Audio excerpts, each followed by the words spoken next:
There we go. Let's start that over. You guys can hear me now?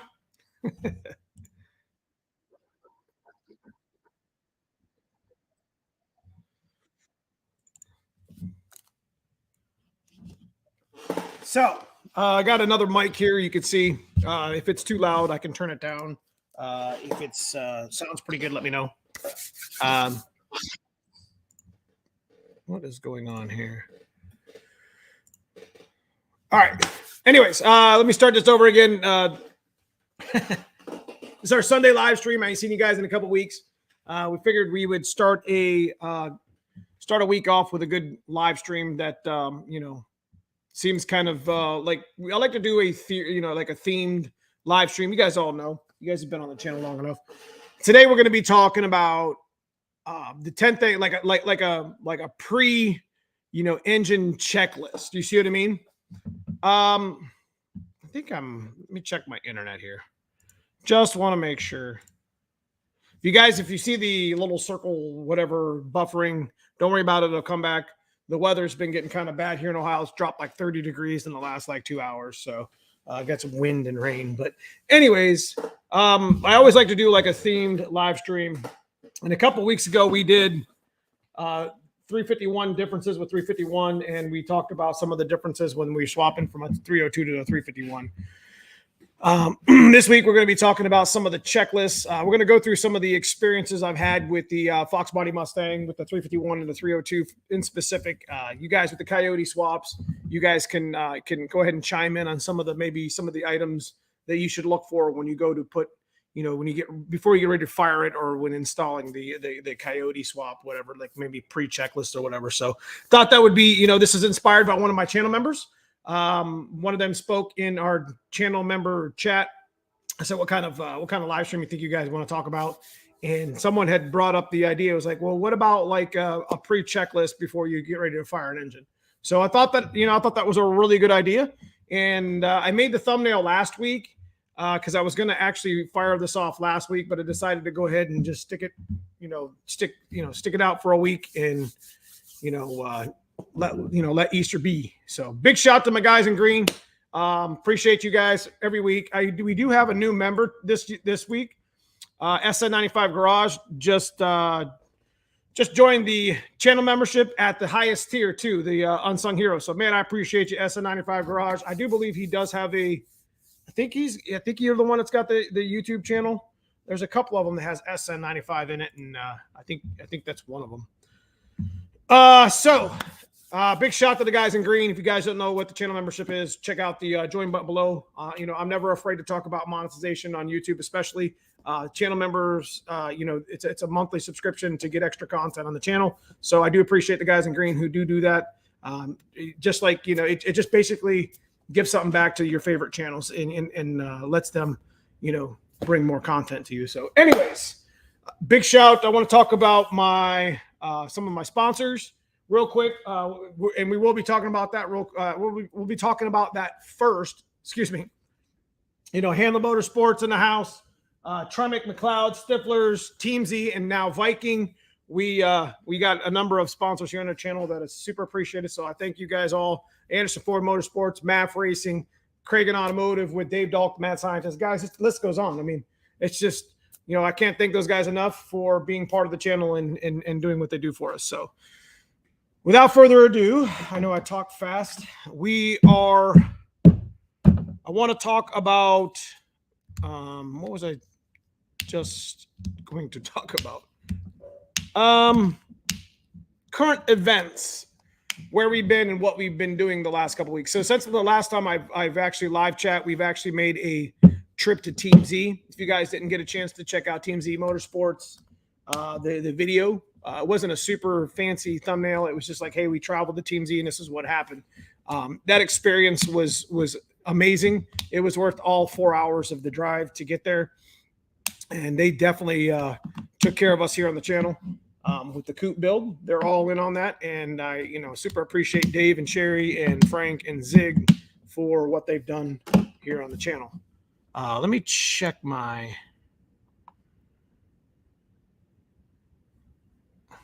audio. Yeah, you could really hear the. Can you guys hear the audio pretty good with the new mic? I mean, I got a couple mics, but this is the Yeti Black or Yeti, yeah, something like that. It's not the Yeti ball that I had, but this is pretty cool. Anyways, you can hear me probably a lot clearer, but I don't want to put it too close to my face because then it's probably gets really loud or whatever. But let me get through here and chat. What's up, 650 Motors? It's my man out here in the West Coast, Edgar. Good to see you. He's got a YouTube channel. So Edgar's been doing really well with the 650 YouTube channel. Keep grinding away, man. You're doing really well. Matt Wright, what's going on? Carlos, good to see you, man. Budget Dom, good to see you, Dom. Lamar, always good to see you, Lamar. Yeah, it's definitely a perfect topic for you about to fire off the engine when we get it to you. What's up, Tim Webb? Tatter Coon. Anyways, all right. What were we going to say? Anyways, we went to Team Z. Let me go back to that. We went to Team Z in between the last live stream. We've also installed, if you guys notice behind me, if you follow me on Instagram and Facebook, you guys know we went to some Viking double adjustable stuff. I think one of the major, we got a video of that coming up this week. I think one of the major issues that I was having with my Y car last year was suspension. And that's what we're going to go ahead and deal with this year.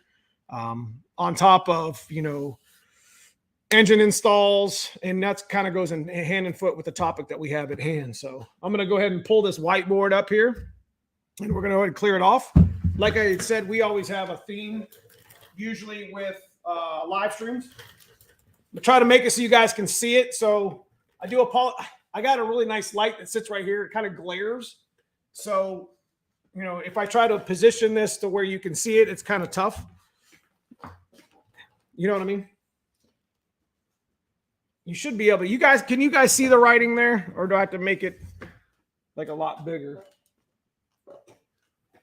What do you think? If you guys got questions, this is an open live stream. So we're going to talk about the theme of the 10 checklist when getting ready to fire your engine. But, if you have tech issues or something on the channel, a foxbody related you want to talk about, you want to, the question that maybe I can answer for you, fire it off in chat. I have no problem with that. I always try to do a little bit of tech talk with all my shop stuff. So Carlos, getting my car ready for the first start soon, piecing together final fittings. Dan at Summit. Dan Robinson gave me a hand last week at the counter. Yeah, man. So this is what that shit's all about, folks, right there. See that? That's what the Fox body,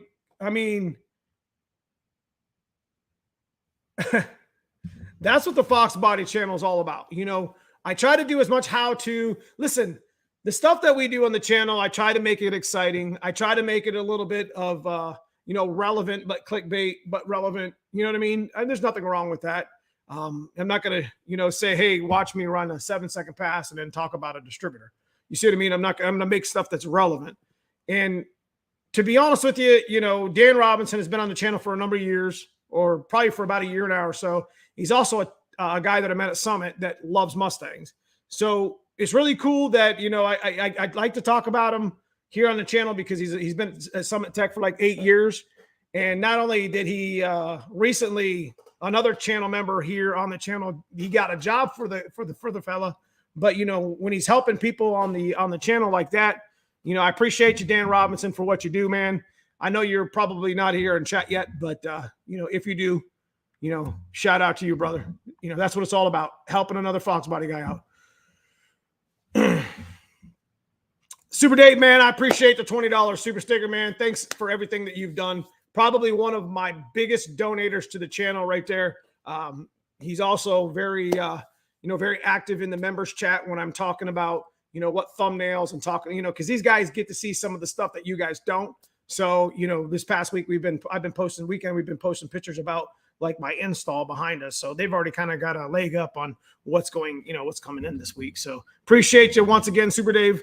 Thanks for all you've done. What's up, cousin Paul in the house? That's an old picture of that car right there in that.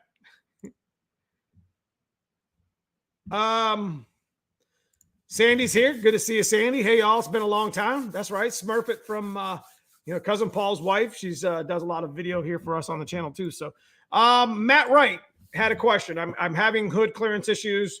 Do the convertible mounts lower the engine? Yes. The one thing I didn't like, one of the most terrible designs, that would actually be a good live strat chat. What's some of the most terrible foxbody designs? We've talked about stuff like this similar, but probably talk about that next week. I'm gonna write that right here on the table. Terrible, as I misspell it, Fox designs. I'll be honest with you, that motor mount probably tops one of the 5. You know, the hatch coupe one that's got, it's like a big rubber. It's got the stud. It's a big rubber mount, and then you have to actually mount them. There's a separate bracket that mounts to it, and it's pretty obnoxious. The convertible mounts are pretty popular for that very reason. I think it kind of lowers the engine a little bit, about a ½ inch or so, and it's just one mount versus having 2 pieces. Because if you go to the junkyard, if you go to the parts store and you say, hey, I need a motor mount, most likely the guys aren't going to know that you can't get the motor plate. So if you don't have the motor plate on your motor already, and you're kind of building a new motor, then you're kind of screwed out of it. So KP, my fuel pump died. Should I go aftermarket Walbro or Jobber Rock Auto? If you don't have any mods or you don't have any future mods, see, this is where a lot of people get caught up. I'm going to be honest with you, KP, because hey, they do the install of the fuel pump, and then like 6 months later, something changes. Like they get a deal on a turbo kit, or they get a deal on a supercharger, or they want to run nitrous, and then they got to go back into the tank. So it's kind of one of those things is, make a lot of horsepower and underdrive the car. The same kind of metaphoric speaking, there's nothing wrong with running a 340 pump, wired 340 pump on a stock motor, and at least it's done if you ever wanted to actually switch it up. So I would do a 255 minimal. Yeah. So yeah, 255 would work just fine.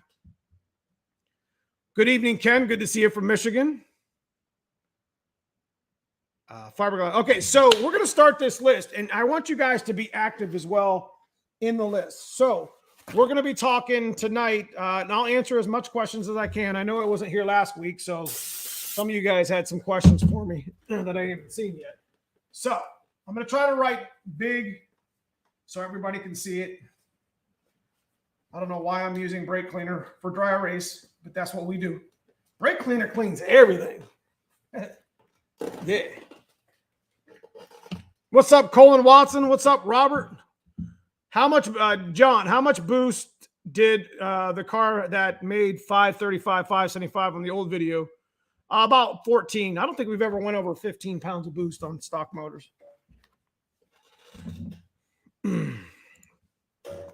What's up?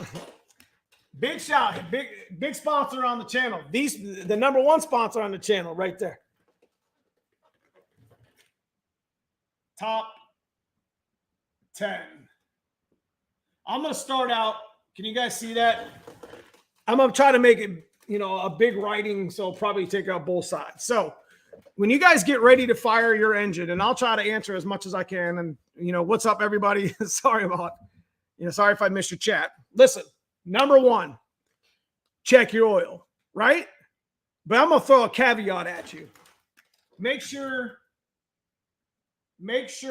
oil is full, right? That's an easy one, right? Oil full. Now, here's what some of you guys don't know, and what I'm going to teach you right now, and this is the reason why I've led with it. If you have the wrong dipstick, your shit will be a 1.5 quart low. Ask me how I know. Am I right or am I wrong, Cousin Paul? We had the wrong dipstick in my father's blue LX, okay, for the longest time. Never figured out why it would rattle a little bit. I didn't hurt the motor, but you would know. You know when a motor is starting to run low on oil. You could almost hear it physically like a typewriter. They make an E7 and an F1 dipstick. There's 2 different dipstick tubes as well. There's different size tubes and there's different size dipsticks. So it doesn't matter if it's a 351, if it's a 302, whatever. It's highly suggested, and I know some of you guys run the universal ones and you can just measure it and do everything else. But if you're going to run a factory dipstick and dipstick tube, you got to get the correct one for your engine or your oil pan setup. They actually, and I'm going to caveat again on that, they made 2 different pickup tubes as well for the bottom of your motor. The oil pickup underneath that attaches to your oil pump. So keep that in mind. That's why I led with that. Make sure your oil's full. Sure, that's the easy one. But for the longest time, I thought my dad's car was full, and it was actually 1.5 quarts too low because I had the wrong dipstick. So make sure the oil's full. E7 F1. That's one of them, experience things right there, folks. I can hear it for sure when it's coming apart. That's right. Can I run a 255 pump with stock wiring and a motor? Yes, that would be the absolute. Listen, one thing I wanted to caveat before we get to number 2, check oil. Somebody said oil prime. Okay, I'm going to add that right now, and then we'll talk about it here in a second. Prime oil. This is so important. But to answer this guy's question right here, 255 fuel pump, listen, the original one is like 85 LPH, okay? That wiring was made for that motor. When you're going to throw a motor at it that makes 255 LPH, you're actually, you're asking more for more amperage, okay? You're asking. I mean, when you wire up an amplifier in a sound system, you don't use 16 gauge feed because a 12 gauge wire for the power. You use the highest you can get because the more power is the more process. You get what I'm saying? It's kind of the same metaphoric scenario. Like your pump isn't going to pump at 255. It never will pump at 255 on the stock harness. Period. Forget about it. You might see 150, 175, depending on, because you're talking about a 16 gauge wire. Okay. It can only pull so much amps. This is why doing the wire upgrade, and it's even says it right on right on Aeromotive's website on that pump description. Warning. You know what I mean? It is where, it is recommended that you upgrade your wiring. See what I'm saying? So you can get more, the more voltage and the more amps you get to your fuel pump, the more efficient it's going to run. Does it make any sense? I didn't mean to get off on a tangent there, but I did have a 45-minute video talking about it, and I'm telling you, it makes a difference, even on stock stuff. What are the largest tires I can run with a stock suspension without rubbing? That depends on back spacing. I'm not going to lie to you. That's a really vague question that I can't answer. I have no magic answer to that. I'm not going to lie to you, Ken. I'm sorry, but I run a 315 on my black GT, but I can't have quad shocks, and I have to have the right spacing with the right wheel studs with the right spacers. So it all depends on what you want to try to do. So anyways, back to priming oil. Listen, this is probably one of the most important things before you fire your motor, period. What this actually does is they actually make a tool, okay? I guess I'll go grab it. They actually make a tool that you stick down in the distributor hole, and since the distributor runs counterclockwise,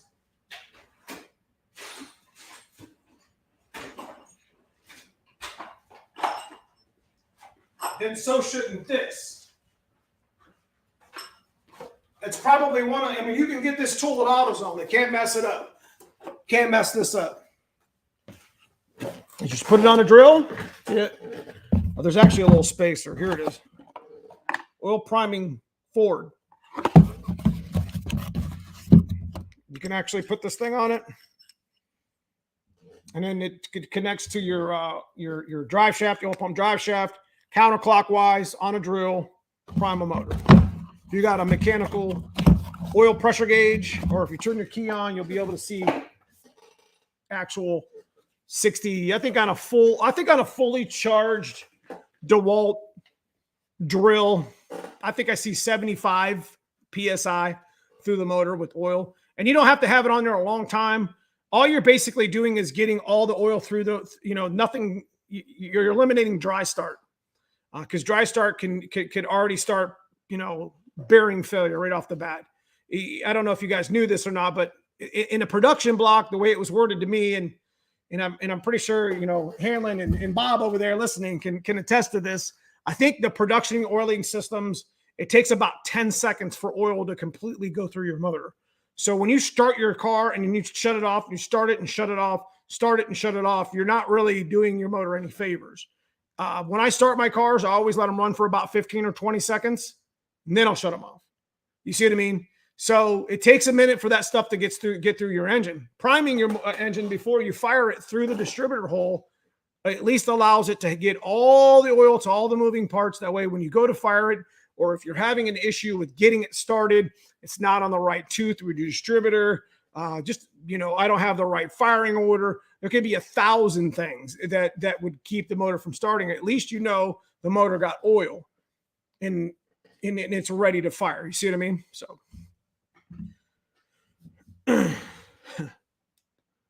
you still want to wire it though.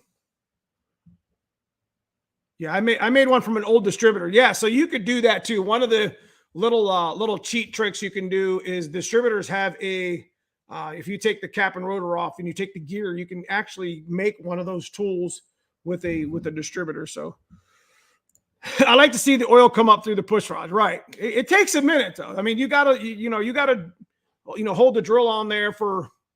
I usually go for about 20 or 30 seconds. You know, it gets it moving. Everything gets lubricated. I make sure I have peace of mind that I'm ready to fire. So I am a firm believer of wiring upgrade. I was losing fuel pressure at a higher RPM at boost. This was a huge difference. Just did it today. So, I mean, it's just the efficiency of the pump.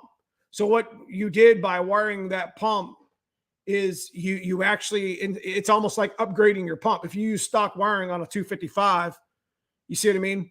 Then, you know, you're not getting as much efficiency. And then if it's, you know, if you're not getting as much efficiency, when you actually put wire to it or put proper voltage to it, then it's going to actually use all the efficiency of the pump, 255, 340, 425, whatever it is. And you're going to notice a difference in your tune. I mean, if you actually tune without doing the wiring harness upgrade first, or upgrading your wiring to your fuel pump, external or internal, then it'll change your tune for sure. I want to give a shout out to Devoted Home Group, Jason Fields. Thank you so much for your $10 super sticker, man. Thank you so much for donating to the channel. Again, Jason, just like Adventures with Super Dave, is one of the biggest donators of the channel. He's been around a couple years with us on live stream. And I also wanted to make another shout out to Jason too, because we talked about this 2 weeks ago. So we're going to actually make a live stream. Now we might do it. I don't know when I want to do this. I want to do this it's kind of a big deal. Jason Fields actually won the, and some of you guys might have already seen this a couple weeks ago, but Jason Fields won the Malwood hydraulic clutch assembly for Hanlon. What is this thing retail at now? 700? 650, 700? Getting kind of all messed up here.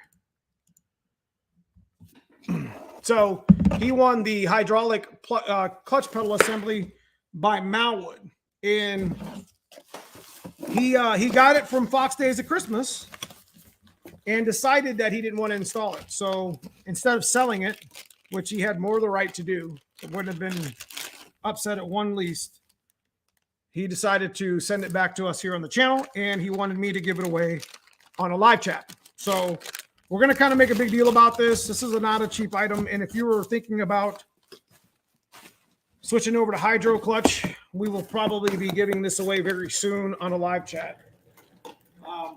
And I thank you, Jason, for sending it back to us. And yeah, we're not going to do it tonight. But Robert Clymer got a Summit oil pump primer tool for around, they're like $12, $15. It's cheap. So make sure your oil is full, dipstick. Give me another one. Top 10 things to check before you fire your motor.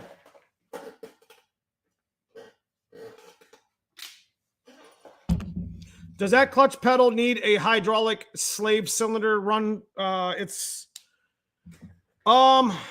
I'm not really sure that's something Hanlon can actually answer, Jim. I'm not going to lie. Fresh gas. So definitely want to make sure you have fresh gas. That is a good one. Now, I want to add to these. Now, it's not going to be the top 10. It's going to be more than just 10, guys. Fresh gas, and listen for pump. Now, even in stock form, you should still be able to hear your pump. There's a fuel pump relay underneath the driver's seat. It's got moved in 92, 93 into the engine bay. But when you turn the key on, you should still be able to, if all things are quiet, you should still be able to hear your pump run. Most likely, with some of the experiences I've had with some of the aftermarket pumps, when, you know, having fresh gas and making sure your pump primes. So that's what we're going to put with that. Fresh gas plus pump prime. You know, one of the biggest issues that I've had with some of the, I don't know if you've ever heard of it or not, but I've actually had to wire my pumps backwards. Like, it made no sense. Like, Dad's pump is wired backwards. I don't know why.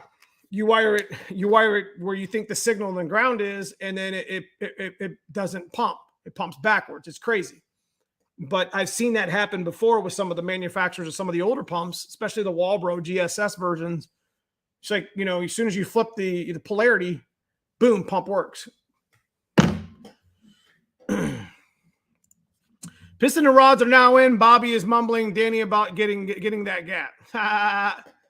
Nice try. I got them Viking shocks on now with a little bit of weight in the back.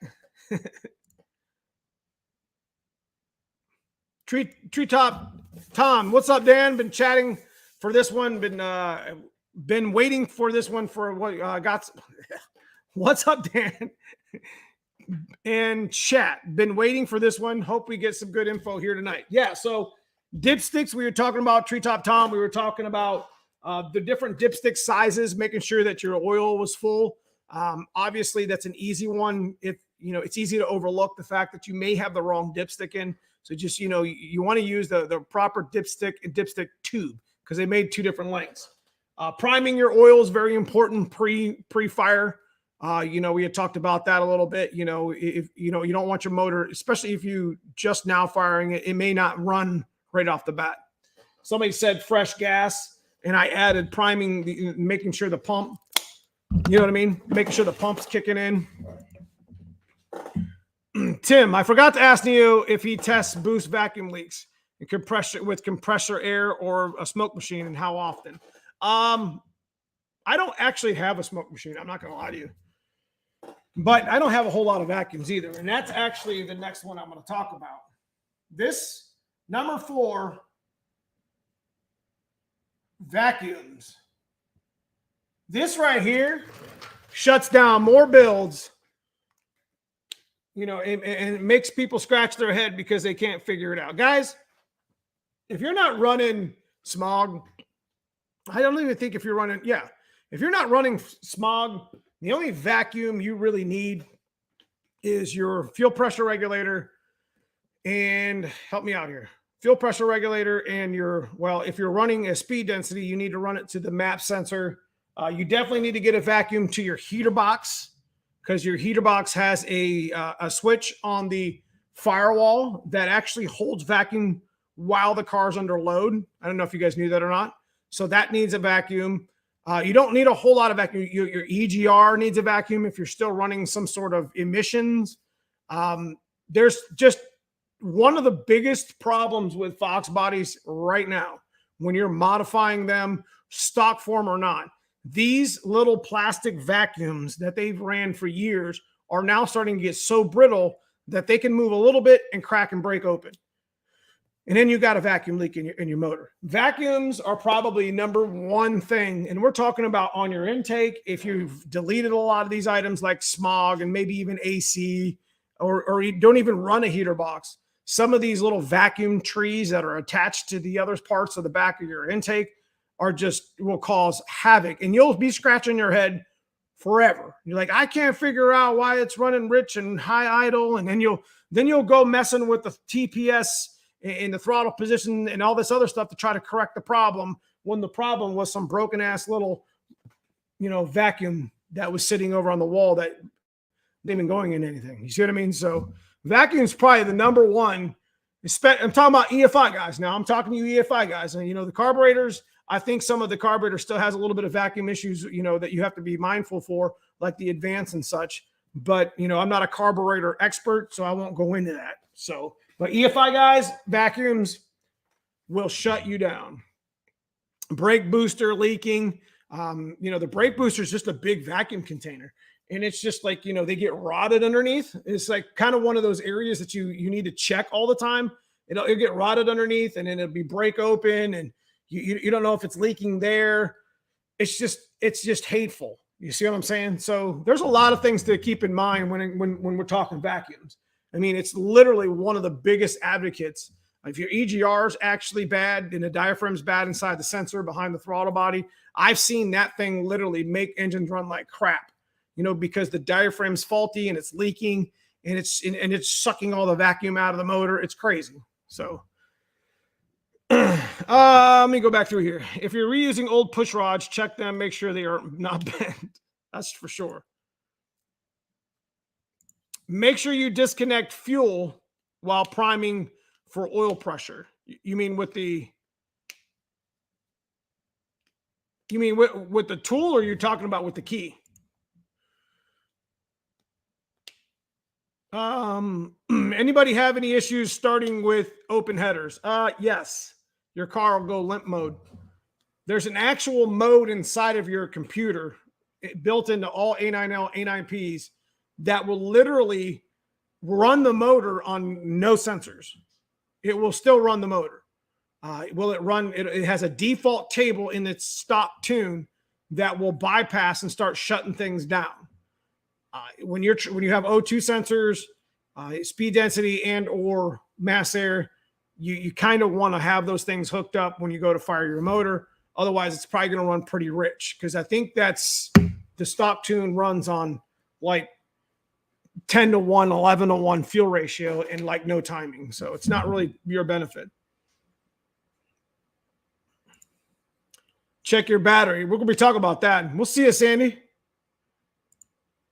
A cheap vape makes a good smoke machine. Never thought about that. Five lines is all that's needed. Yeah, you can. They make vacuum blocks now, aftermarket vacuum blocks, to where you can just delete stuff. You can still use your factory tree, but the thing that's not really cool about the factory tree, and I still run it anyways, but it's got all different sizes. So if you're looking for a specific size vacuum, you can't just put a barb fitting in there and run a specific size vacuum instead of running, a tee off of another one. Because I run wastegate and I run blow-up valve, and they have to run their own vacuum. You see what I mean? So let me catch up here, guys. I'm sorry.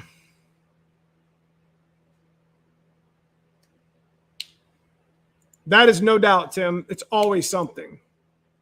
Rebuilding a stock engine, wanting to do small cam roller rockers and new rings. If needing, question, how much better would it be to go back with a Sniper or similar tunable EFI? So rebuilding stock engine, I'm going to be honest with you guys. When you get ready to, like you're getting ready to rebuild a stock engine there, you want to do a small cam, roller rockers, new rings. That's just a simple rebuild. If you got a stock computer and you got 19-pound injectors, you don't need a tunable ECU. To be honest with you, I get this question all the time. And the first time when they ask me, Tom, I'm going to be honest, when they start rambling off what they got in their build, I got this cam, I got those rockers, I got this intake. I don't care. What do you have in the bottom of your motor? Now, I don't mean that to be rude. I care, but I don't want to know that part of the build yet. Like I always ask, is it a stock bottom end, 331, 347, 363? What do you got going on? Oh, it's just a 30 over 302. In my opinion, you would never be able to overcome 19-pound injectors on a stock bottom end or a 306, to be honest with you. They just don't make that power. No matter what head, what cam, what intake you put on there, it's, 19-pound injectors pretty much are done at about 400 crank. 330, they start capping out. 325, 330. And until you start getting into like stroker assemblies, you're not going to really eclipse more than 300 horsepower wheel. Now, you might be able to get a good intake, a ported set of heads and a big cam that might make a 302 or 306 or 308, whatever you want to do, whatever, right there. You might be able to get 300 to the wheels, but to be honest with you, 19-pound injectors and a stock MAF with a stock computer will run that combo and run it well. So as far as tunable stuff is concerned, the Sniper, I don't have a whole lot of, I've heard of really good stuff about it. I got a lot of friends that run that. Obviously the Terminator X as well. Mega Squirt really isn't my thing. I never really liked that. Terrible tune. It's just so hard to get it to run, daily. Does it make sense? So what did Colin ask? Yeah, that's a good one. Check antifreeze. Check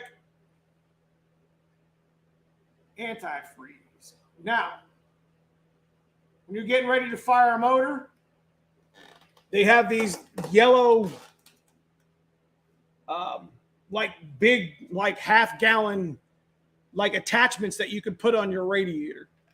I suggest if you're doing this, the motor itself, and you rebuilt the motor and you're putting it in the car, I would highly suggest buying this. You can get it at the parts store. And it's just this yellow container where you can feed all your antifreeze. And what will happen when your motor when you fire your motor and it starts to heat up, the antifreeze is going to go into your motor and you're going to see that thing suck dry. And then you're going to have to add because it's literally sucking all the water into the motor up to the thermostat. And if it's already hot, then it's going to open that thermostat and come back out and go back into your radiator. So check antifreeze with the bottle. I don't even know what that thing's called. The with rad bottle. So this is after it fires. I literally sit there and sometimes I'll even jack the car up. I'll even jack the car up in the front, try to get the antifreeze to the back of the motor because you're going to get, if you're on a flat surface, the motor's already kind of at a tilt. So you're going to get air pockets that happen inside of your intake and inside of your, inside of your motor. And by jacking your motor up, now this is another one of those old school tricks. You could take your motor when you get it fired up and you get it running and it's starting to put antifreeze in it. Everything looks good. You got smoke flying everywhere because shit's hot. Yeah. Get your jack underneath of it. Jack that damn thing up about a foot or so in the air while the antifreeze is starting to come into the motor, and you'll get a lot of the air out of the motor to begin with. So, and then like this bottle that I was talking about, it's got like a little cork in it. So if you put too much in it, it's okay. You could just plug it, turn it over to your overflow, unplug it, and fill up the overflow. See what I mean? So this little thing's one of the best things I ever bought. It was like $5, $10 over at the auto parts store. It's like this big yellow jug. It's got all these little attachments that attach to all these different types of radiators. It's dope. So we're also going to talk about something that also antifreeze is the biggest a-hole when it comes to checks and motors and new stuff. I hate it because if you get a leak, it's terrible. So let me come back here in the chat. Murphy's Law 50, man. I appreciate the $5 super sticker. Thanks for donating to the channel tonight. Appreciate you, man. What did SN95 say? The constant maintenance keeps you on your toes. You're correct. Budget Dom. Yes, got to make sure you have vacuum advance, that your line is hooked up to the metering block and there are no holes in the cracks in the lines.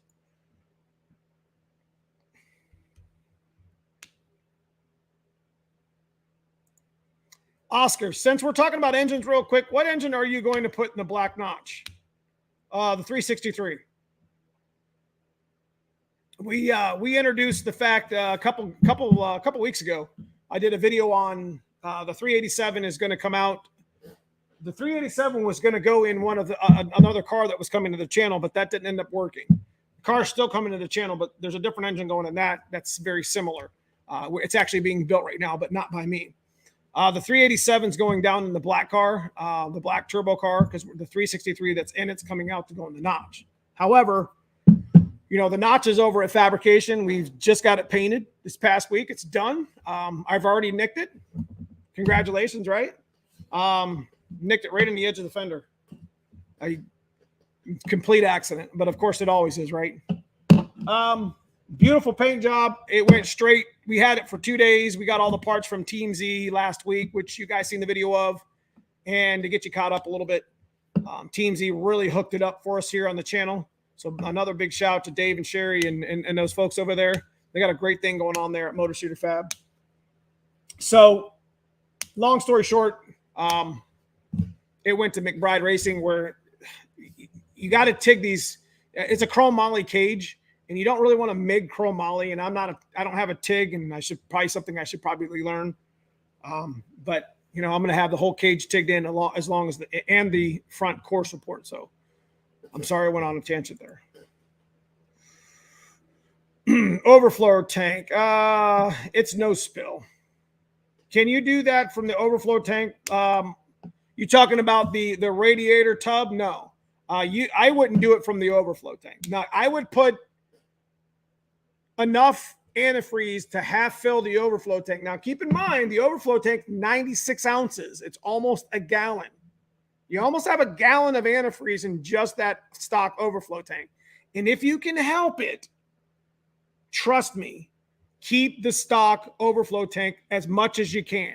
I know they make these little nifty little billet 30-ounce crap things that you can, they're not crap. There's a lot of good ones out there that are fabricated, but I know they got this little, you need more than 30 ounces of expansion. I'm going to tell you that. What happens with that overflow tank, and I'm going off on a tangent here, is it expands and it shrinks. If you watch your overflow tank, you get your car 200 degrees for a day. Look at where the antifreeze on your overflow tank should be sitting at around 70 ounces full, because the antifreeze is expanded and it's hot. I mean, it's 200 degrees. When you come back out the next day to start your Mustang, I guarantee the antifreeze is sitting at the bottom of your overflow tank, because it's, it cools down. You see what I mean? It doesn't expand anymore. So I hope that helps you. Adventure Super Dave, I've got a stock 351 with heads and a VS Racing turbo with DECA 60s. How much will the injectors go up to? And do I need to upgrade to 80s? Dave, I'm not going to lie to you, man. You're running pump gas. If you're running pump gas, a stock 351 bottom end. Now, keep in mind, the black car was stock bottom end too. When we made 720 wheel, we made 715 wheel at 17 pounds of boost on a stock bottom end 351. And I think that's when we bent a rod. I think the factory rods starting to kind of give up around that area. The block doesn't, but the rods will, they're still strong, the football rods, but they'll definitely bend. Stock 351 with heads, a VS turbo, man. I think we had 80s in it when we made that power, but we were out of injector at 700 wheel. We were out. So we were ordering 160s for that motor, because we were going to end up doing a 410 anyway. So definitely 60-pound injectors, Dave, on a turbo 351 will get you to about 600 wheel. On a Mustang dyno, at least. You might see injector duties at around 95. I wouldn't really worry about it with Siemens Decas. So the Siemens Decas have always been a really good injector to use. They're pretty efficient. 80s would get you closer to 700 wheel like we did, but like I said, probably break that block or bend those rods at around 700. So I would definitely, if you have the opportunity to go to 80s, just go ahead and do it now. I'm long-winded about that. I just want to get a good tune for drivability and max stock engine efficiency. Been having what seems like a rough idle trying to get back to a 180 thermostat. Rough idle. Check your vacuums, Tom. Rough idles could have something to do. Well, usually higher idles have something to do with the vacuum leak, because you're getting unmetered air into your motor. A good tune for drivability. The stock tune is actually very, if you got your O2s working, the 19-pound injectors, I'm telling you, it might not be what you want to hear, but the stock tune will adjust and do well for you on a stock bottom end or even a 306 motor. So, got some coolant pulling. Got some coolant pulling on the top water pump on the driver's side. Okay, so that's actually what I was about to talk about right here, Tom. So, check antifreeze with the rad bottle, whatever. We talked about that, right? So, water pump. I can't tell you how many times I built a motor, got it ready to fire, and antifreeze is coming out the bottom of the water pump. Drives me crazy. Even to this day, I've had so many bad experiences with that very specific. And I just put water pump on there because I'm going to talk about more than just the water pump. Timing chain cover. Now, one thing I've learned over the years, not all timing chain covers are created equal. It's kind of funny.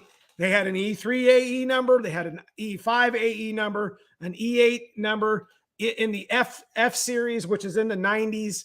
You know, not all water pumps are universal with all small block Fords. They made different ports. And let me explain it to you. I think I got I got my old timing chain cover from my 363 sitting over here. I'll just use this as a reference. Like, this isn't the only one I'm talking about, but I'll use this one for reference. It's really kind of hard to not miss, or it's really kind of easy to miss. Like this specific one here is a D9. So this is one of the old ones with the mechanical fuel pump eccentric, and it actually has the hole open for it. You can see here, the port right here. So you could actually stick a mechanical fuel pump on this. This is an old school timing chain cover. Now, I had this on my 363 for a number of years or whatever, but these ports aren't always aimed the same way. And the way this gasket design is, you could easily put the wrong gasket on here and not even know. Maybe I'm just a terrible engine builder, or it's just I've had bad luck with it or whatever. But when you're building a motor or getting ready to fire a motor and you're putting a water pump on, because, I mean, obviously it's not uncommon to put a water pump on inside of the engine bay because, you know, you drop the motor in and you start putting the accessories and stuff on it, and that's usually one of them. Keep in mind to your water pump, your timing chain cover, and how they come together with the gasket. It's very easy to miss. You could put the wrong gasket on and not even know that you put it on. It's kind of deceiving a little bit with all the squiggly lines or whatever. But it's definitely something that even to this day, I double and triple check before I even put it on the motor. What'll happen from that is you'll get a small drip like underneath of the water pump, and it'll just consistently drip. And I always literally glue my, this is why I use the Right Stuff sealant. I literally glue my timing chain cover on both sides and all of it, because then it, Tom was just talking about the coolant pulling up. If you don't put it on right, or you don't put enough sealant on there, because I mean, it's easy to blow a part of the gasket out, then that little area will continue to pile, it's the same thing as a thermostat. The surfaces literally have to be perfect. And, you have to have good gasket sealer on it, or a good gasket or whatever. But also, and I'm going to caveat on top of that here in a second with the same thing, water pump, timing chain. I don't know how many times I put together a motor, fired up, ran super good, have to take it apart. Just put all the damn antifreeze in, got everything nice and, warm and whatever. Looked on the ground, and, you're going to see a little bit of antifreeze on the ground because you're filling the antifreeze up, maybe, but it's just dripping right on the timing chain or right on the harmonic balancer. Drive me crazy. So one of two things is happening. One, you have the wrong gasket, or you have the wrong water pump set up with it. And two, the plate that's on the backside of a water pump only has two bolts at the bottom. There are two little bolts at the bottom that go right underneath the timing chain. You got to make sure those are tight too, because if those aren't tight and those are loose, it'll create another leak area. So kind of went on a tangent there. I do apologize, guys. I got a lot of chat to check up on. I'm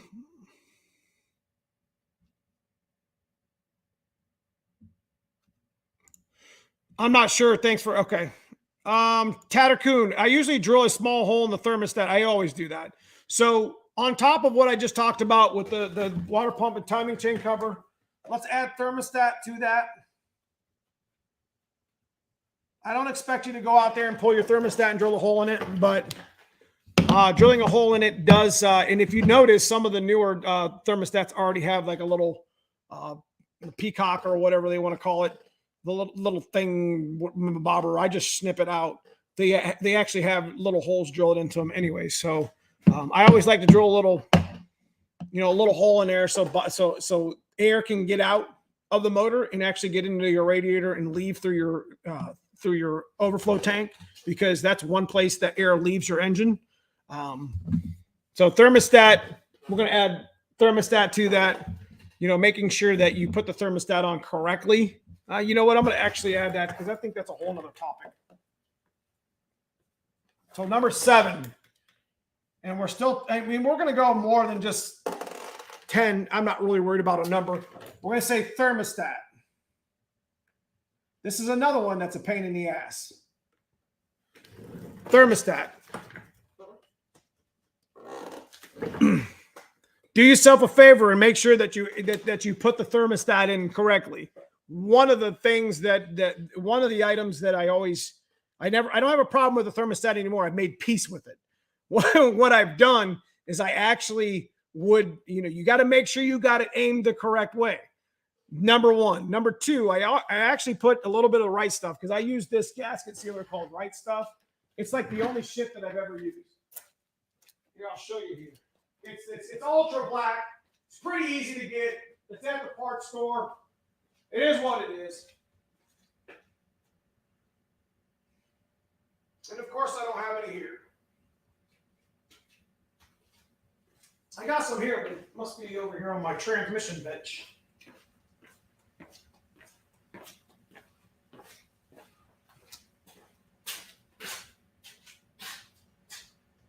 It went somewhere.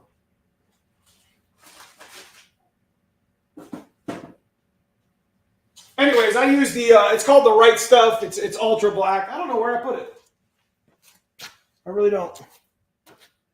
And it's like the best gasket sealer on. I mean, there's some really good stuff out there, like called Honda Bond.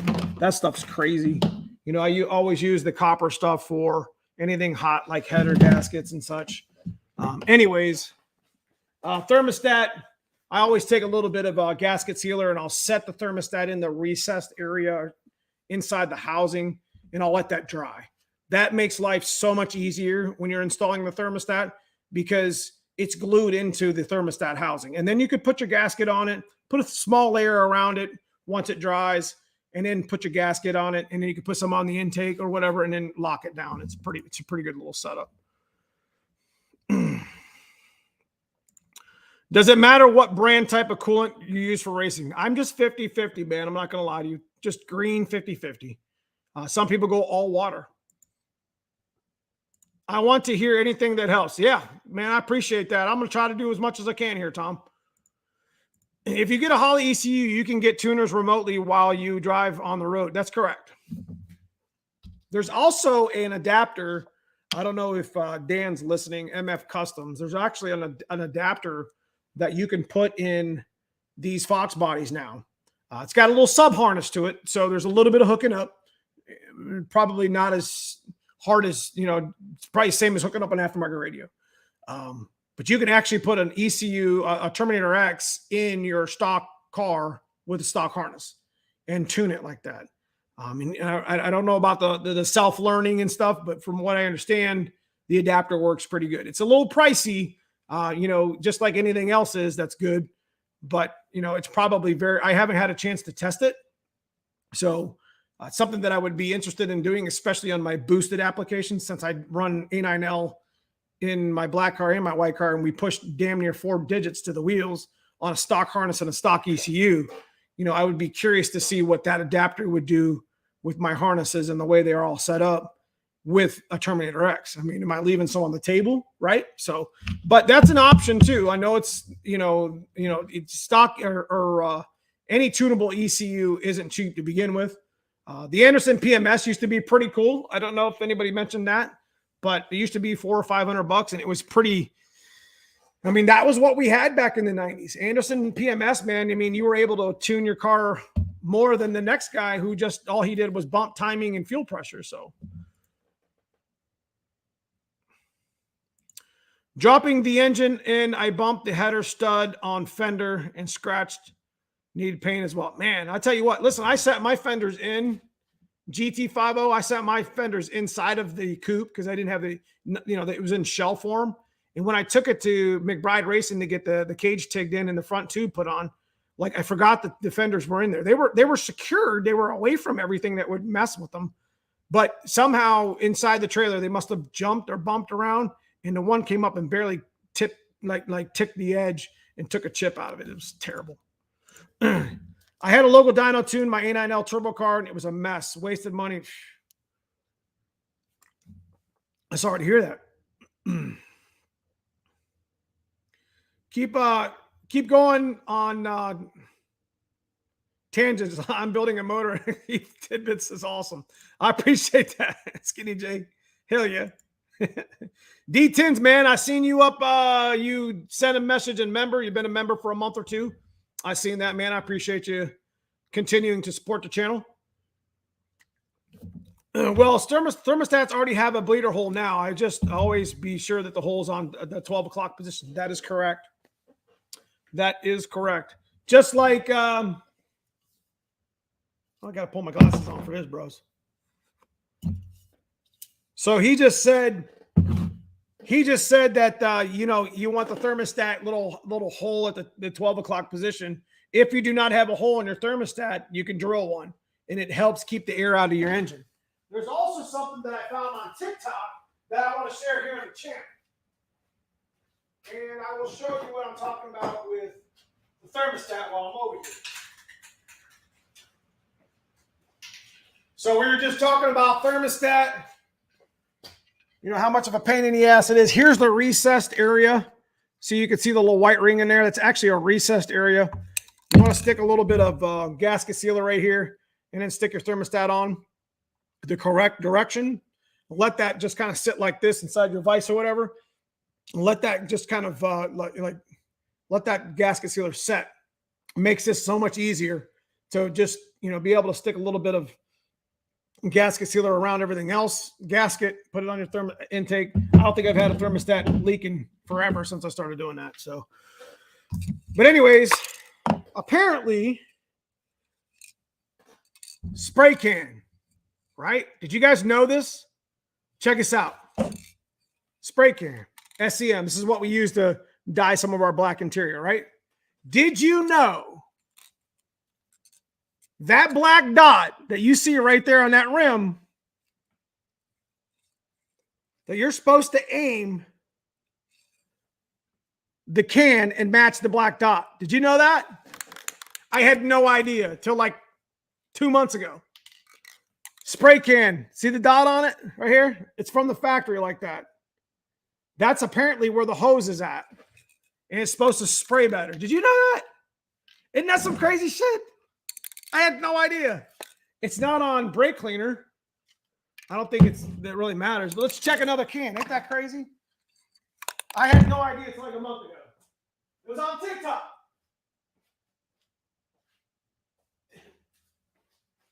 So let's look at Rust-Oleum. Let's see if Rust-Oleum's got it. Hang on, let me scroll down here. Let me answer. Yes, they do. If I buy a Ford thermostat housing, we'll seal up. No, it'd be fine. Oh, shoot. Guys, I'm so sorry that I'm missing some of these chats. The plug go to direct to laptop or another $80. So what he was talking about, mine was $12.50. He must be talking about the adapter. All right.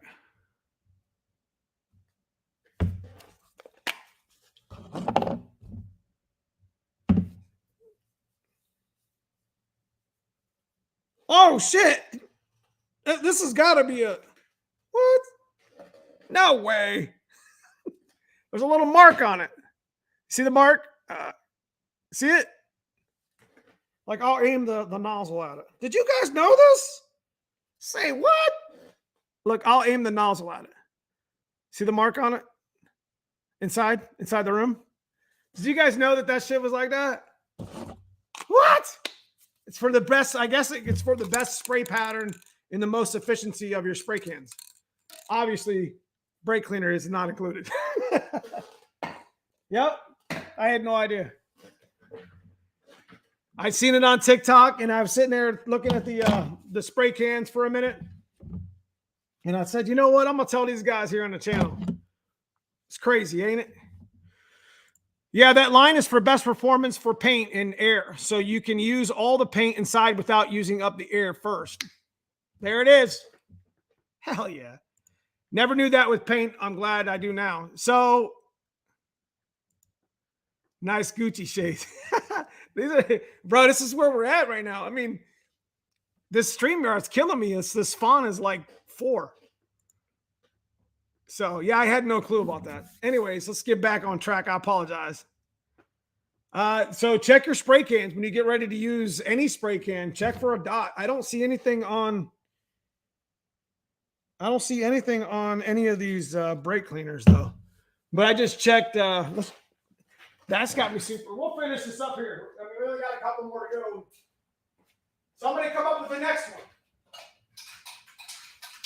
Let's see if VHT does it. Rust-Oleum, SEM.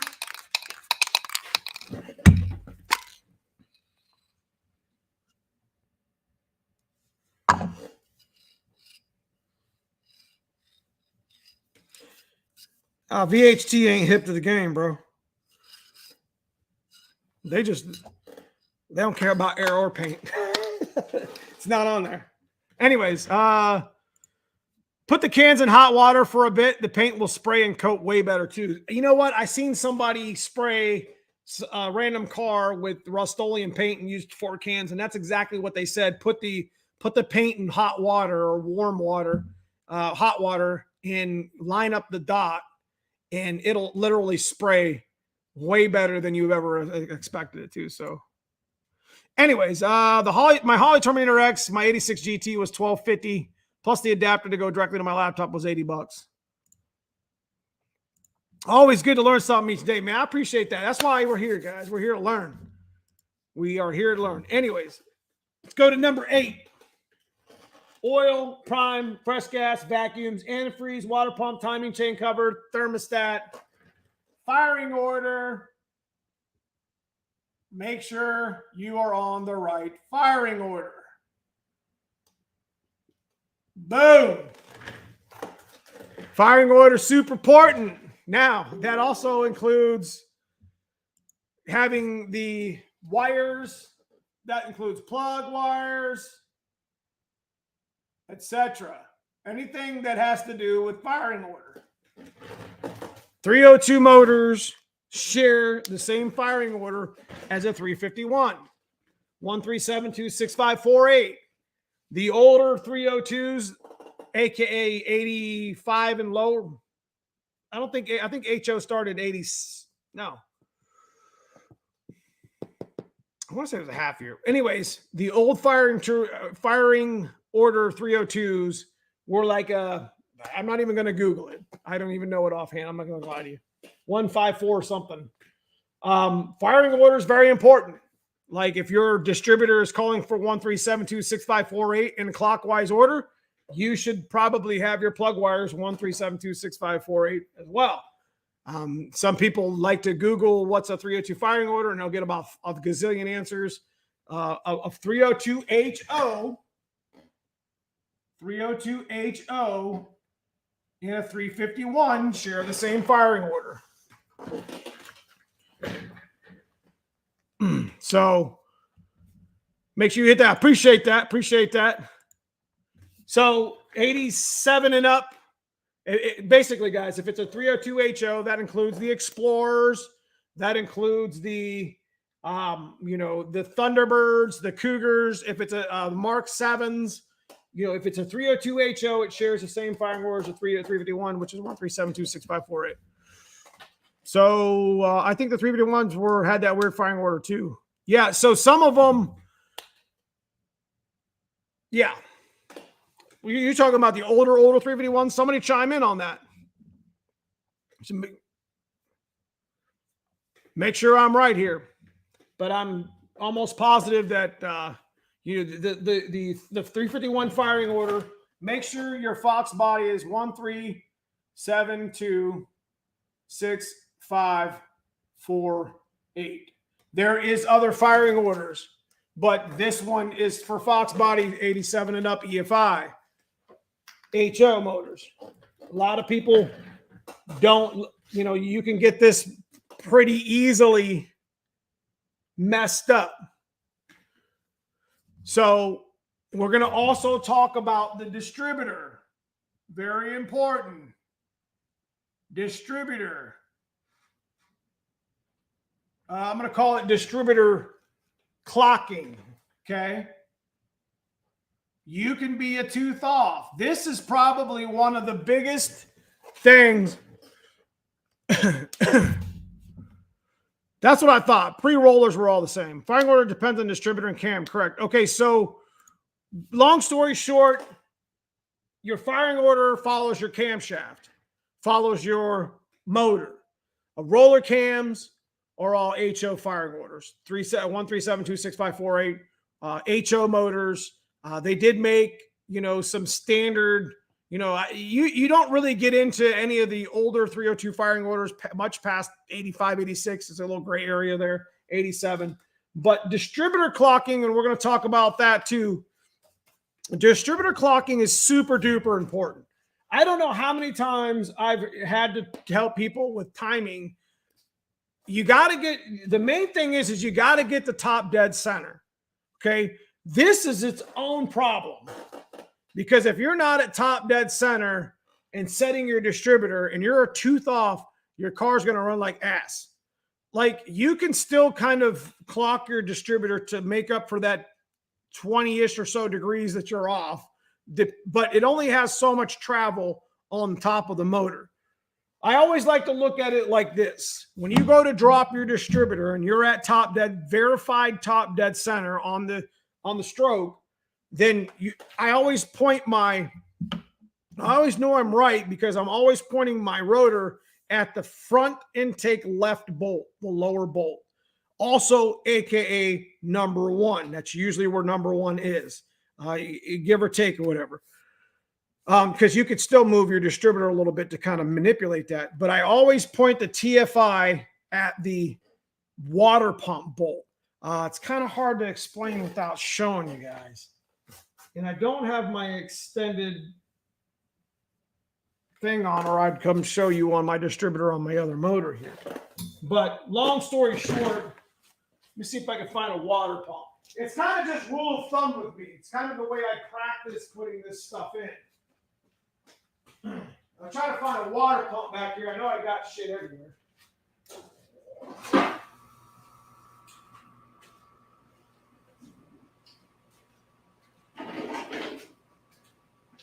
Like, I always aim my TFI.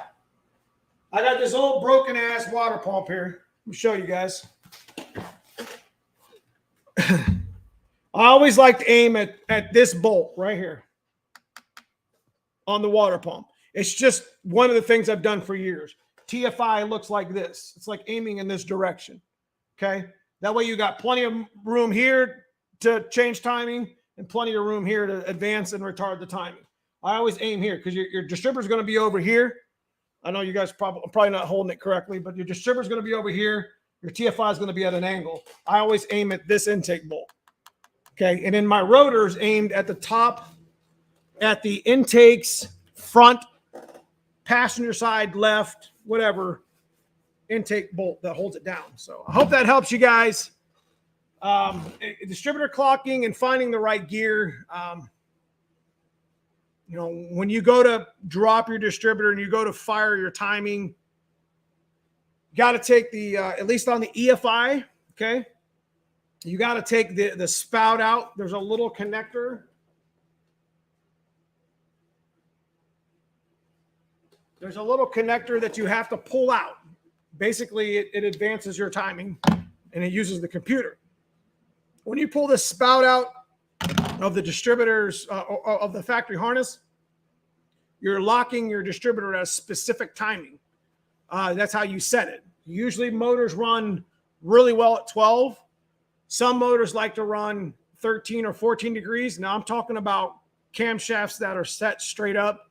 When you start advancing or retarding your degrees on your, cam, degreeing your camshaft in, that changes a little bit, and you can manipulate your engine's power with the whole cam degreeing, but I'm not going to get into that right now. That's a whole nother topic in itself. So, but that's just for all intents and purposes, distributor clocking, you're locked in dot to dot, zero. There's no, there's no degreeing going in, just what's set on the timing. That's really important, the way it's clocked. So, yeah, hopefully I didn't lose you guys here. Haven't seen any chat. So anyways, that's 9.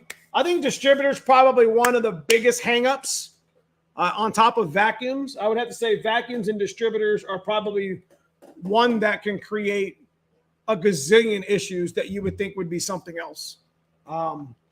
We could talk about spark plugs, and we could talk about spark plug wires and the resistance and all that shit. But that's really kind of getting into, nickel and diming the whole engine, starting and whatever. I mean, most stuff will work just fine.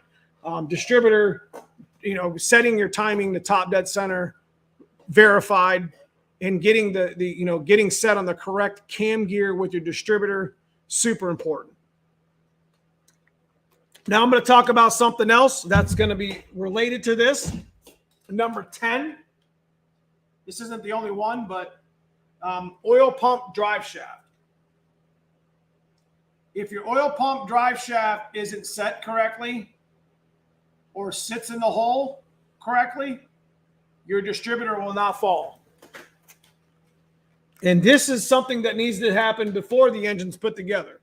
Usually there's a little clip that keeps the drive shaft from popping out of the hole, because I've had drive shafts actually come out of the oil pump and fall into the oil pan. And that's a pain in the ass.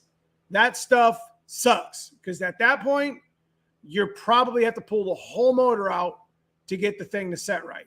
Oil pump drive shaft with the distributor clocking, because I've had it to where I've been pulling distributor trying to find the right tooth, and the shaft would come right out of the oil pump and go right down into the motor. Make sure that you get, my advice to you, it's $15. Get an ARP oil pump drive shaft for your block, whether it's 302 or 351. It's not only stronger, I've actually twisted these things. They look like Twizzlers and broke them off with too much power with turbos and usually with superchargers. I've actually broke that. There's a reason why there's an aftermarket replacement for this, for that motor. You know what I mean?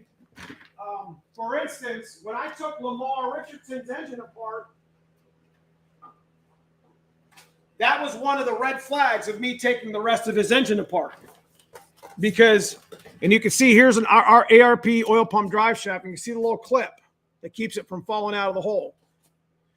This has got a pointed end. It goes up into the distributor. Now, one of the red flags about Lamar Richardson's engine that we're putting back together was I seen that and it fell out of the oil pump. And I said to myself, somebody wasn't paying attention when they put that shit together, because that's not going to happen on my time. So, yeah, oil pump drive shaft, super important. Get the ARP one. It's like $15. I'm not even going to lie. Maybe 20.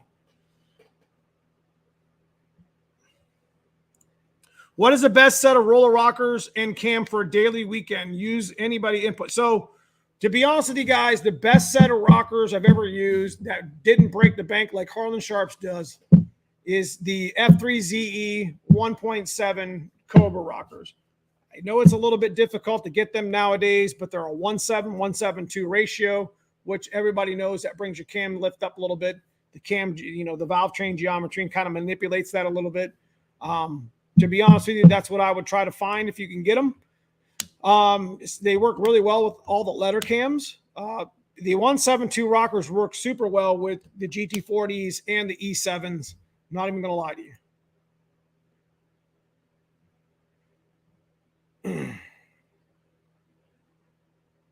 Let's keep rolling here. Are new push rods needed when adding roller rockers and a cam to a stock engine? No, but if your heads have been decked, if your block has been decked, you're probably going to run about 5 thou off. What I've learned over the years and the way I build my engines with the stock bottom end 302 stuff and the GT40 stuff is I basically, if I'm going to put a set of heads on that I know has been decked at least 10 thou, and the blocks, all my blocks that I put together are decked from the machine shop, so they're missing 20 right off the bat. Most of the time I could get away with a stock push rod, but what I've found over the years is running a 6.30 instead of a 6.25 inch push rod, just going one step up, made a significant difference on the valve train, not only noise, but performance. So that helps you out. So new valve springs to really make the cam hit harder. Yes. So valve springs just altogether make you can lose horsepower from floating. If you have weak valve train, it'll show up in not only the sound, but in the performance, which Crane made 1.7. Are they still made? I don't think so. The 1.7.2s have you're looking at the right damn, I think I got them right here. If you guys see these, buy them. If you're building the motor, buy them. Yes. I got all kind of damn goodies here, don't I? There's shit everywhere.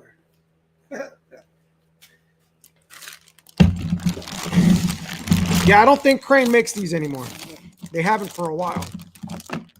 Well, this is the rocker I'm talking about. See it? See if you can zoom in on it. There it is. Crane cams.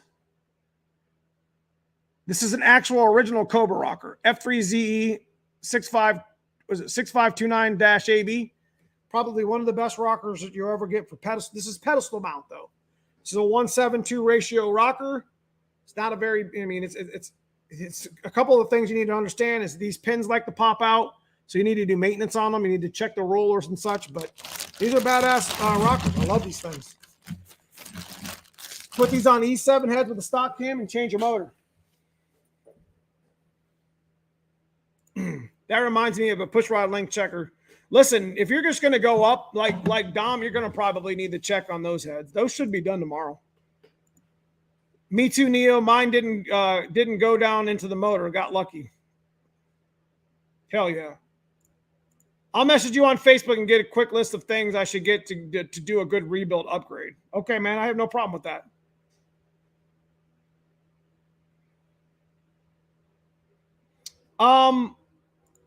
I forget what they called them. They were like energizers. Is that right? Somebody correct me if I'm wrong. Crane made that same. They replicated the old Cobra rocker, and I want to say they were Crane energizers.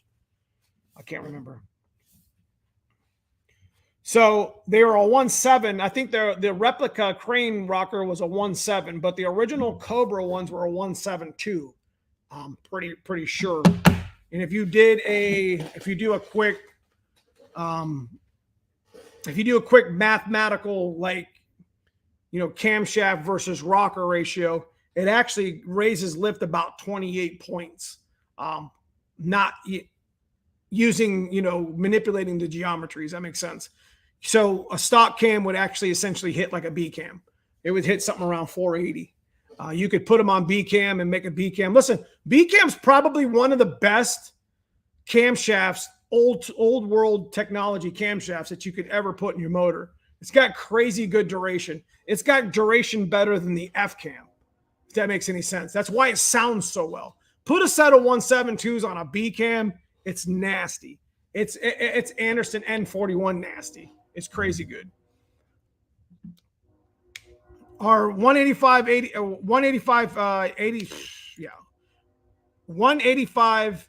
cc aluminum heads any good? Yeah, absolutely.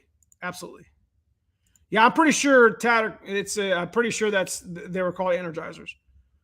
I love this community. Everyone has always so damn helpful. I appreciate you, Dan, in chat. Man, I appreciate you stopping in, Treetop Tom. Thank you so much, man. I'm always trying to help, bro. I need those, Neo. Come on, hook me up with them. Nah, I don't think so. I'm not getting rid of those. Yeah, so the Energizers look like the Cobra ones, but I think they were 1.6.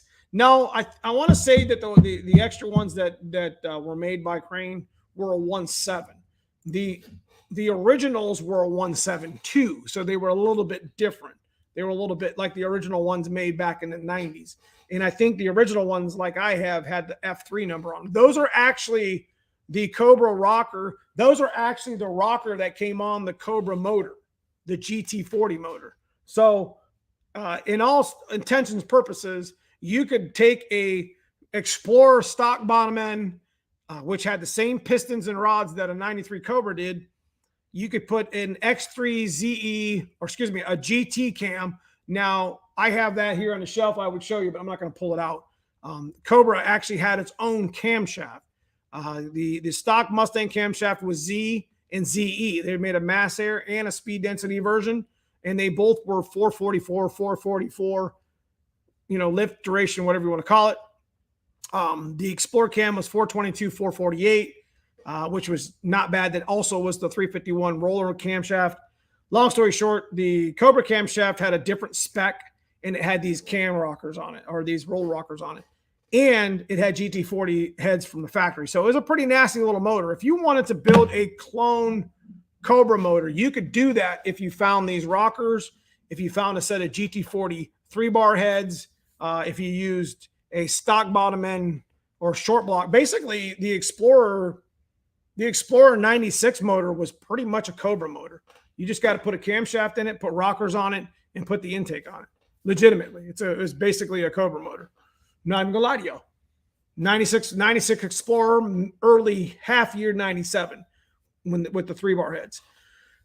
They made the GT40 head a little bit different because they didn't have the thermactor valve in the back, and they didn't have any of the smog emission stuff. So I just did some GT40 upgrade in my and broke my new comp timing chain. I kept cranking it, was thinking it was a timing issue. Think I did any internal damage? I don't think so. I mean, you gotta make sure that you set those dot to dot. Crane Energizers were stud in 1.6 or 1.7 ratios. Yeah, so there was different ones. I've got to get a set of those Crane pedestals. There just came off my car. I switched to stud mount. There's nothing wrong with stud mount. Stud mount's basically what I have on my, obviously it's what I have on my white car and my black car. I mean, I run Harlan Sharps on Harlan Sharps on the 363, and yeah, I got Harlan Sharps on here too. I got Harlan Sharps on both sets, and I've ran the shit out of those rockers, and they're beautiful.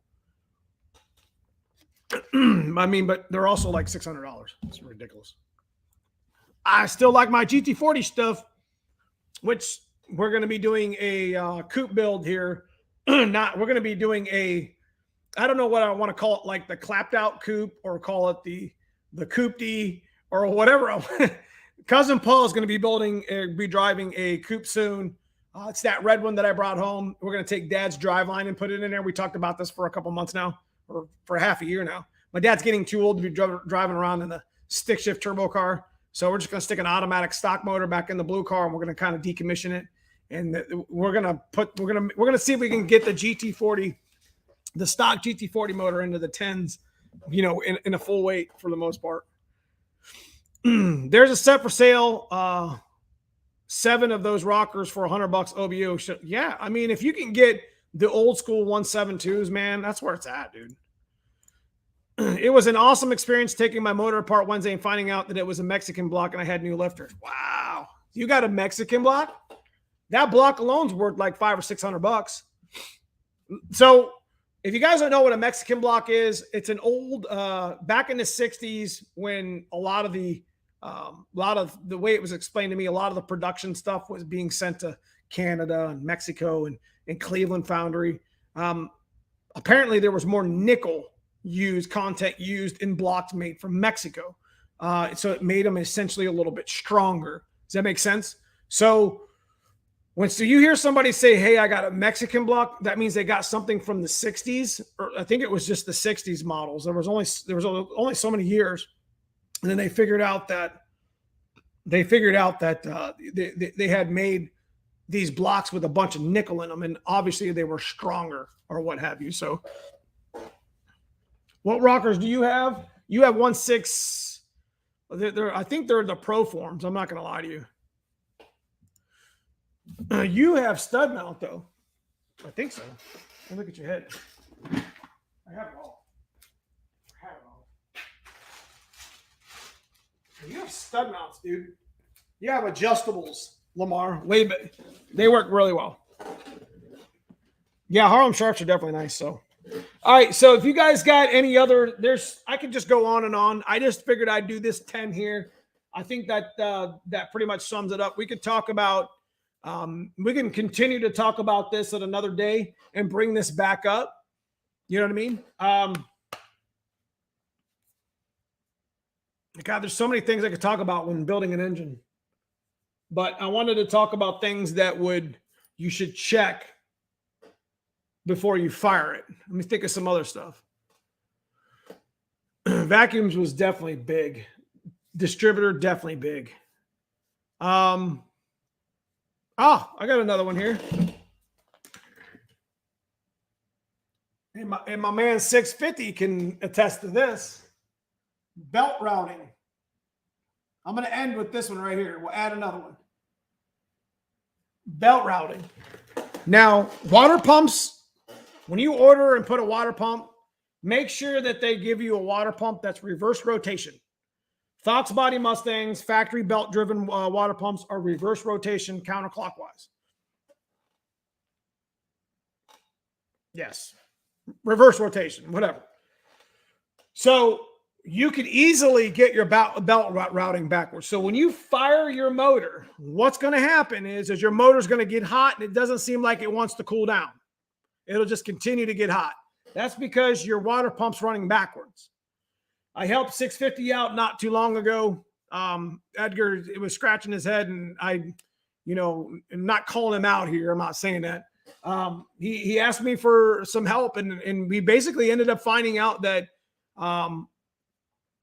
hey, send me a picture of your belt. It was that easy. Like they thought that the head, when you get something that doesn't work correctly, the worst case scenario comes to mind. And these things are really tricky with belt routing. When you put a new motor together, you got to make sure that you route your belt correctly. You could very easily mistake it for one side or the other and get your reverse rotation water pump to pump rotational, clockwise. I run a manual rack on my white car, and I made sure that the water pump that I bought was a standard rotation, aka clockwise. You see what I mean? Because I don't have the power steering or AC on the other side of the motor, and I just run the belt over top of the right side of the water pump. So I hope this stuff helps you guys a lot. Hot Rod Ray, the Mexican Blots had fatter crank caps like 289 Hypo did. Nickel content was insignificant. So would there be a way to convert a stud mount to pedestal? I don't think so. I think it has to go the other way. I never really thought about that. Brandon Gibbons, love the content, Neo. Wish I had found channels like this back in 2010. Cool. I appreciate it. What's up, Will? Fuel leaks. Oh, God, we could just go all night. That's a good one. Injector seating. We'll end on this one. Guys, when you're putting your motor together at the top, make sure your injectors are seated and your fuel rails are seated. Best thing for you to do before you go to fire your motor is to prime your fuel pump. Obviously, is to get fuel into your fuel rails. And then you got to look for leaks. Like you got to prime it, and listen. You'll hear it like you hear air bubble through, whatever, especially on aftermarket rails. And this doesn't matter if you're running 1,000 horsepower, you're running 300 horsepower, 200 horsepower. Injector seating, make sure your O-rings aren't leaking. This will burn your motor down. This is one of the top 5 things that will burn your motor down to the ground. I've had this happen to me at NMRA racing with my black GT years ago when I was stock bottom end with GT40. I was monkeying with the injectors. I changed injectors in tune. And Lo and behold, I made a pass, came back, smelled gas. I was like, what the hell? Number 4 freaking cylinders injector. I don't know why the 5/16 bolt came loose, or maybe I screwed up and didn't tighten it down. But there was so much pressure in my injector, and obviously with bigger pumps and regulators, this can happen pretty easily.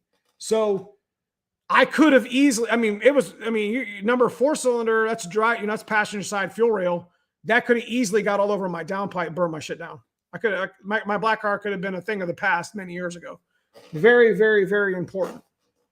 When you get ready to fire your motor, you prime your motor. When you first hook up your fuel system, get your rails seated. Make sure they're seated. Make sure they're not binding up. Make sure the injector's sitting in the correct angle. Make sure the O-rings aren't leaking. Get fuel to them. Get it pressurized, and listen for air, or listen for or look for gas. So very, very important. Chris Gordon, man, I appreciate the $20 super chat. Been a while, been busy. Keep up the awesome content. Thanks so much, Chris. I appreciate it. I got a chance to meet Chris at last Oktoberfest. Hope to see you again down there as well, Chris.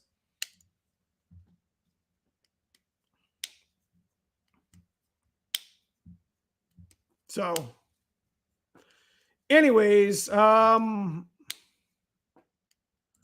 now, John, we're just talking about engines today. Mini tubs, I don't really have a whole lot. I'm going to be honest with you. I don't have a whole lot of experience with mini tubs. I don't think I've ever, that's something that we could learn here on the channel with the coupe, maybe with the white car here. But I'm going to be honest with you, as the coupe starts to make its way to the, to being the primary car on the channel, at least for racing and such, maybe there's somebody here in the chat that could help you with mini tubs. You got a quick question before we end. Maybe one of these guys can help you out. That's what I like about my chat. My chat's pretty, it's pretty active. It's got some good people in it. Guys, I appreciate everything that you guys do for the channel, not including or not limited to, just the super chats and the super stickers and such. Guys, that's appreciated. Just to have you guys sit here and listen to me ramble for an hour, hour and a half, 2 hours, and to get, something for the channel, it's very humbling. So what I do like about my chat is we keep it real here, guys. Yeah, that's a good one. You're killing me, guys. I love it. Grounds. Now, for real, ECU plus motor. We're going to finish on this. I could talk about this shit all night with you guys. Grounds, very, very important. That's a good one, man. Should have been on there earlier in the there's so many things that you need to check, but I'm going to go ahead and go on my tangent again. Grounds, listen, there's not enough grounds on the Ford motor to begin with. There's one in the back that goes to the firewall next to where the clutch cable comes out and or the accelerator, whatever. Doesn't matter. There's a ground in the back of the motor. You have a ground from your battery that meets your firewall. Now, that ground also plugs into your mass air speed density engine harness, EFI guys only. There's a little plug on your engine harness that has to plug into that ground. There's also a ground over by the ECU. However, it is not a bad idea, and it never was, to add another ground on the other side of the engine, specifically to the block. There is actually, I wish I could just show you. There's actually an area where your starter, your starter wire has these 2 brackets that come up into the engine.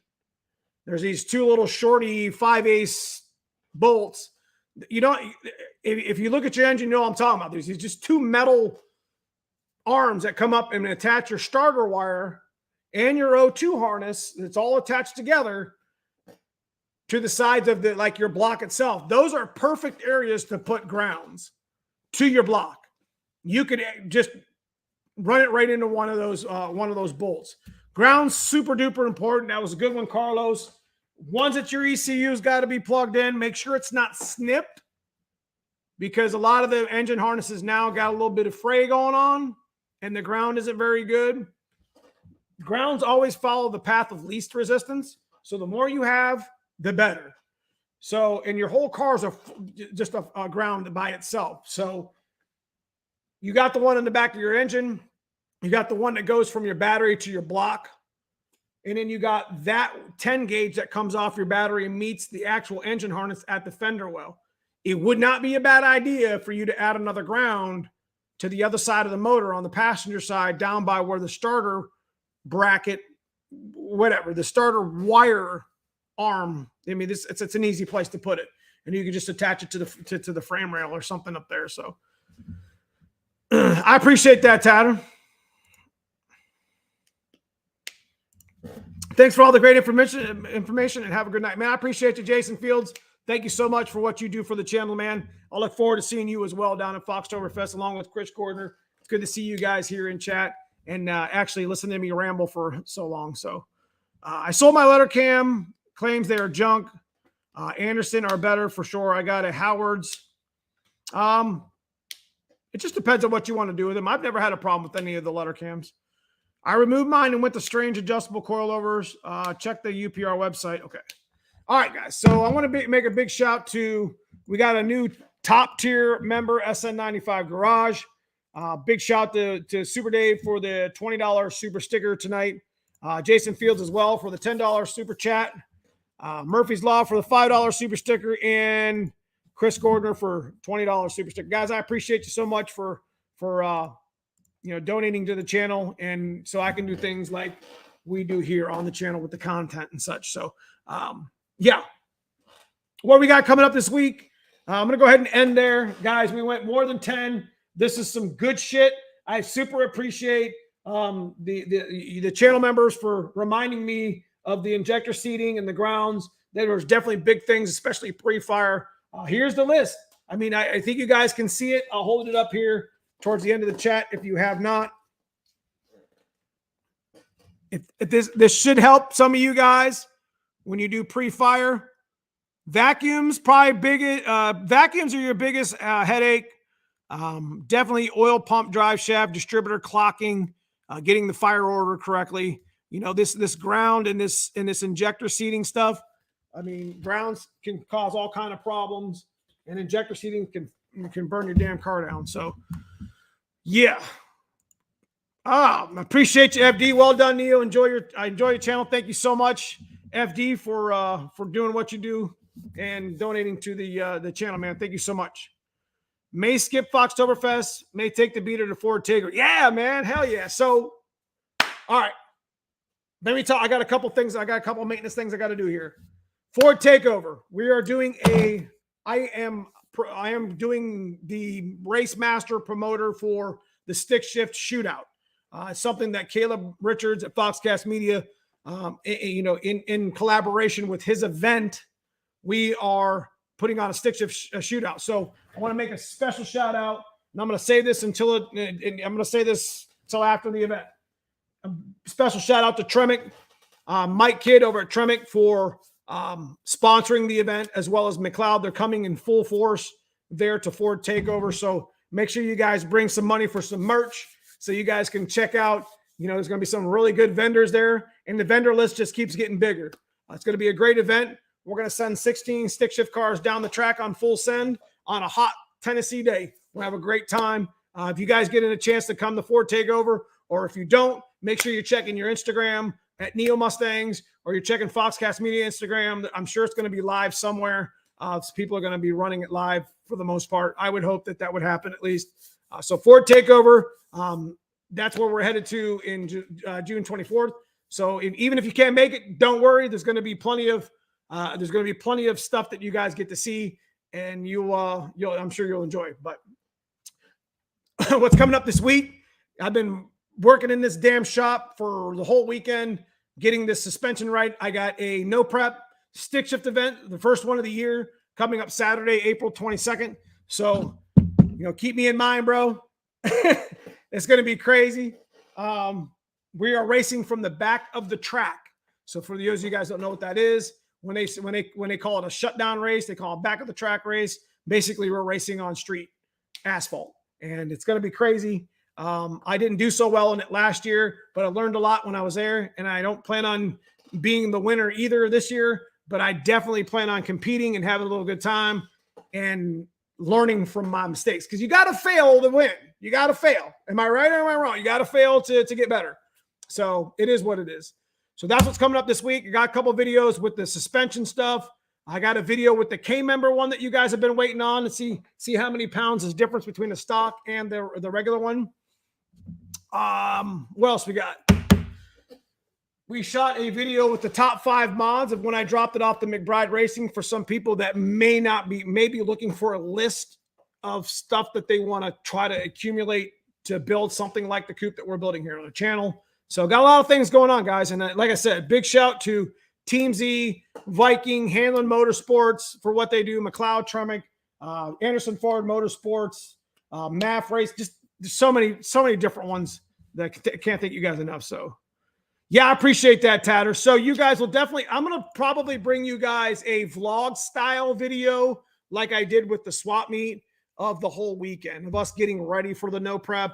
I'm going to have the no prep event and then afterwards and such and what we found out. So got a couple really secretive stuff going on this week with what we're doing to the car. So it'd be kind of nice to see how that stuff pulls out or whatever. Guys, before I go, get your cars off the jack stands. Just get the shit together. Just do what you got to do. Make a list. Check it twice. Get it done. I got to still set ride height on this car. I haven't got a chance to take it out on the street much because it started raining as soon as I got it out on the street. You know what I mean? So I got to get that set. We're adding weights in certain spots. We've actually fixed the car with the anti-roll bar. A lot of stuff's coming up. So you guys got to pay attention, and it's going to be exciting. Anyways, what else? I got a friend I wanted to mention. He watches the channel. I want you guys to keep him in his prayers. He just recently found out some bad luck with cancer. My buddy Bill. If you guys would keep my buddy Bill in your prayers. Close friend of the family. And I do appreciate for everything that he does. You know, he's a good person. And, you know, he's beat cancer once before, and we're going to beat it again, Bill. So, you know, just wanted to say, keep your head up. I know he watches the channel pretty ritually. Doesn't really talk in chat at all. Doesn't really know how to. But keep your head up. You're going to get through it once again, bro. Okay? So, you guys keep him in your prayers. Anyways, long story short, I'm going to go ahead and cut it off there. Guys, thank you so much for what you do to the channel. All you guys for watching. Just even if you're watching 5 or 10 minutes, leave me a comment below. Let me know what you guys think. I appreciate everybody who's active with the channel. We are going to continue killing the game best we can. Wish me luck. Hopefully next Sunday when I talk to you guys, I'm still here in one piece and we got some good stuff to talk about. We'll see. Maybe, maybe not. We'll figure it out. Anyways, without further ado, I'm going to cut it off right there. Thank you guys for watching tonight. We'll see you soon in the next video.